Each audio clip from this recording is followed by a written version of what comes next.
daleko a samu tě nepustí. Musíš počkat, až se všechny zbalíme a půjdeme. Nejsem daleko, to je. Sama nepůjdeš, Bobo. Nejsem daleko, to je. Já vím, že někdy chodíme pěšky, ale teď nebudeme. Pozor, pozor, Adamku. Nech mu to teda fotí. Pojď sem. Pojď sem. Honem. Jo. To je hrozně. Ty chceš zlobit? No, ještě na něho šlapni. Pozor. To dělej. Máš šanci. Já nefotím. Ty točíš? No. No tak to je dobrý. Adame, seš tam na videu.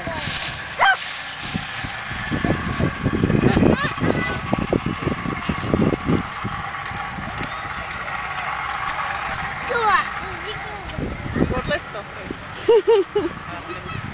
Koukej, ne? On půjde. Ještě kousek. Ještě kousek.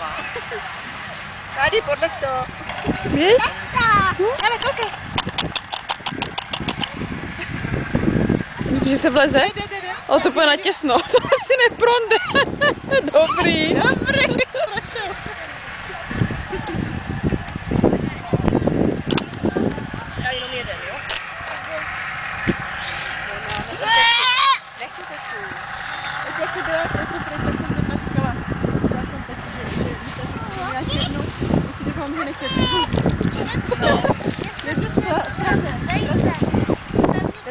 A my z Prahy nějak nejsme, jako my jsme tam nikoho nemáme, my jsme spíš z Lužičína a Chlumce. Jo, a v Praze byla co teda? Tam žijeme od 89. Takhle. Ale koho? Jo, to jmenuje se Renata. Tak to znamená, Typ jako ty. A taky takhle jako vlastně. A tam má jízdu.